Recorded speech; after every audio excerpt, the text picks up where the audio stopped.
Train की पटरी पर खड़ी ये अजीबो-गरीब चीज ट्रेन, गाड़ी और हवाई जहाज का मिक्सचर है। इसमें व्हील्स ट्रेन के, इंजन जहाज का और बॉडी गाड़ी की तरह डिजाइन की गई थी। इसको वलेरियन इवानोविच नामी इस शख्स ने इन्वेंट किया था जो सोवियत यूनियन के ऑफिशियल्स के लिए ड्राइविंग का काम करता था। अब ये तो हम सबको मालूम है कि रशिया उस वक्त सोवियत यूनियन हुआ करता था और ये बहुत ही बड़ा मुल्क है। इसके एक कोने से दूसरे कोने तक पहुंचने के लिए ऑफिसर्स को कई हफ्ते लग जाते थे। इस मुश्किल को आसान करने के लिए वलेरियन, जो उस वक्त 25 साल का था, उसने एक नई इन्वेंशन करने का इरादा किया। उसने ये गाड़ी नुमा जहाज डिजाइन किया जो चलेगा तो रेल की पटरी पर, लेकिन इसमें एक जहाज का इंजन फिट किया गया था। इसके पीछे एक प्रोपेलर भी लगाया गया ताकि इसकी स्पीड फौरन ही बढ़ाई जा सके। 140 किलोमीटर पर आवर की स्पीड से ट्रेवल करने वाली इस इन्वेंशन को एरो वैगन का नाम दिया गया। याद रहे कि ये बात 1921 की है और उस दौर में इतनी स्पीड अचीव करना वाकई एक एक्स्ट्रा ऑर्डिनरी बात थी। एरो वैगन वक्त की इतनी जरूरत थी कि इसके डिजाइन के दौरान ही ये पूरे सोवियत यूनियन में वायरल हो गई और सब लोग बड़ी शिद्दत से इसका इंतजार करने लगे। 24 जुलाई 1921 को इसका पहला टेस्ट रन हुआ। मॉस्को से करीब 200 किलोमीटर दूर एक शहर तक एरो वैगन में सफर किया गया, जिसमें वलेरियन, जो कि इसका इन्वेंटर था, और साथ में चंद ऑफिशियल्स भी सवार थे। जाते वक्त तो इनका सफर बहुत खुशगवार गुजरा, लेकिन वापसी पर एरो वैगन पटरी से उतर गई और भयानक एक्सीडेंट का शिकार हो गई। तमाम सोवियत ऑफिशियल समेत वलेरियन भी इस हादसे में मारा गया। अपनी ही इन्वेंशन ने मौत के घाट उतार दिया हो। हिस्ट्री में ऐसी बेशुमार कहानियां मौजूद हैं। आइए ऐसी 4 इन्वेंशंस के बारे में जानते हैं। जब ये अपनी इनिशियल फेज में थी तो इन्होंने अपने ही इन्वेंटर की जान ले ली थी। Number 4, light house. इंग्लैंड के शहर प्लेमथ के साहिल के करीब समंदर में एक ऐसा एरिया है जहां 12 मील तक पत्थर निकले हुए हैं। 17वीं सेंचुरी के दौर में हेनरी विंस्टैनली नामी एक इंजीनियर यहां से अपनी 5 शिप्स लेकर जा रहे थे। रात के अंधेरे में उनको ये पत्थर दिखाई नहीं दिए, जिसकी वजह से उनकी 2 शिप्स इन पत्थरों में फंस गईं और टूटकर तबाह हो गई। उनको ये स्पॉट शिपिंग इंडस्ट्री के लिए बहुत खतरनाक लगा। अब क्योंकि वो खुद एक इंजीनियर थे तो उन्होंने इस मसले का सॉल्यूशन निकालना चाहा। हेनरी ने 1696 में एक लाइट हाउस डिजाइन किया जो दूर से ही शिप कैप्टन्स को इन पत्थरों से दूर रखने का इशारा देगा। इनका डिजाइन अप्रूव हो गया और उन्होंने लकड़ी और ग्रेनाइट से लाइट हाउस की कंस्ट्रक्शन स्टार्ट कर दी।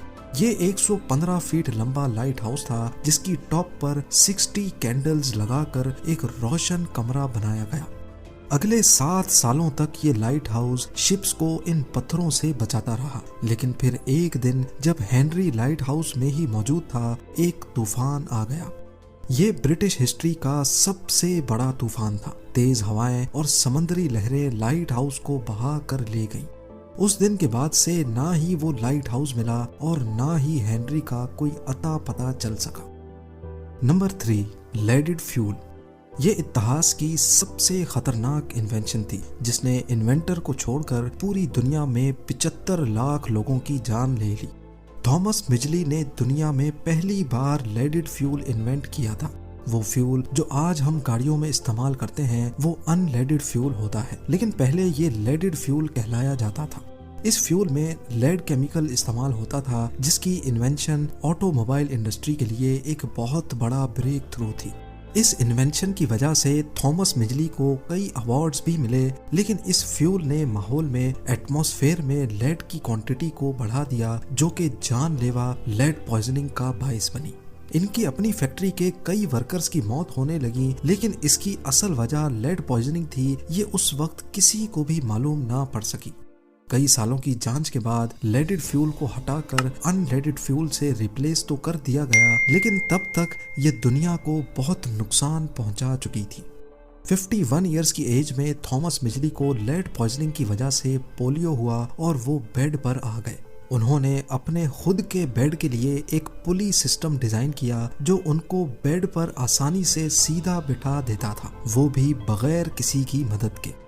एक दिन उनके अपने ही बनाए हुए पुलिस सिस्टम की वायर्स उनके गले में फंस गईं और दम घुटने की वजह से उनकी मौत हो गई। नंबर 2, फ्लाइंग कार्स बड़े अरसे से साइंस फिक्शनल स्टोरीज का हिस्सा रही हैं, लेकिन अब हकीकत में ऐसी फ्लाइंग कार्स बनाई जा चुकी हैं जिन्होंने इंटरसिटी फ्लाइट टेस्ट भी पास कर लिया है। पर दुनिया की सबसे पहली फ्लाइंग कार 1970s में हैरी स्मोलिंस्की ने इन्वेंट की थी। इनको उड़ने वाली गाड़ी का इतना ज्यादा जुनून था कि इन्होंने खुद की गाड़ी बनाने का फैसला किया। हैरी ने एक ऐसा विंग सिस्टम डिजाइन किया जो लोगों की मौजूदा गाड़ियों में इंस्टॉल किया जा सकता था, ताकि नॉर्मल हालात में जब गाड़ी को उड़ना नहीं हो तो वो नॉर्मली रोड पर भी चल सके। इसके लिए हैरी ने एक प्रोटोटाइप बनाया जिसमें सेस्ना एयरक्राफ्ट और फोर्ड पिंटो के पार्ट्स इस्तेमाल किए गए। इस प्रोटोटाइप को फोर्ड सेस्ना कहा जाता था। 11 सितंबर 1973 को कैलिफोर्निया वेंचुरा काउंटी एयरपोर्ट से इस प्रोटोटाइप को टेक ऑफ किया गया। हैरी और को पायलट इसको पहली बार टेक ऑफ करने में कामयाब हो चुके थे, लेकिन कुछ ही देर के बाद एयरपोर्ट मैनेजर ने आसमान में काला धुआं देखा। मालूम पड़ा कि फ्लाइंग कार क्रैश हो गई है, जिसकी वजह से पूरे शहर के ऊपर काले धुएं के बादल मंडला रहे हैं।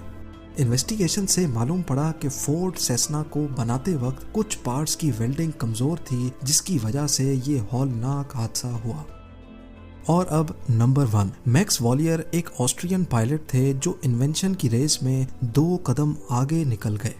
वो एक स्पेस क्राफ्ट बनाना चाहते थे जो इंसान को स्पेस में लेकर जा सके। उनको अच्छी तरह मालूम था कि स्पेस में जाने के लिए बहुत ज्यादा स्पीड की जरूरत होती है, जबकि उस वक्त के जहाजों की इतनी स्पीड नहीं होती थी। लिहाजा मैक्स ने पहले एक रॉकेट बनाया जिसको गाड़ी पर इंस्टॉल किया गया।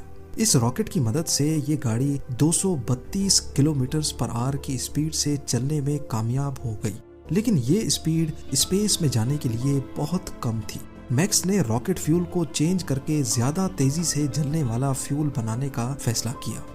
18 मई 1930 को वो इस नए फ्यूल को बनाने का एक्सपेरिमेंट ही कर रहे थे कि कुछ गड़बड़ हुई और एक रॉकेट बुरी तरह से फट गया। स्पेसक्राफ्ट की इन्वेंशन में ये पहला हादसा और पहली मौत थी। मैक्स वॉलियर अगर आज जिंदा होते तो शायद देख पाते कि जिस चीज को वो इन्वेंट करना चाह रहे थे वो अब कितनी एडवांस्ड हो चुकी है। उम्मीद वीडियो भी आप लोग भरपूर लाइक और शेयर करेंगे। आप लोगों के प्यार भरे कमेंट्स का बेहद शुक्रिया। मिलते हैं अगली शानदार वीडियो में।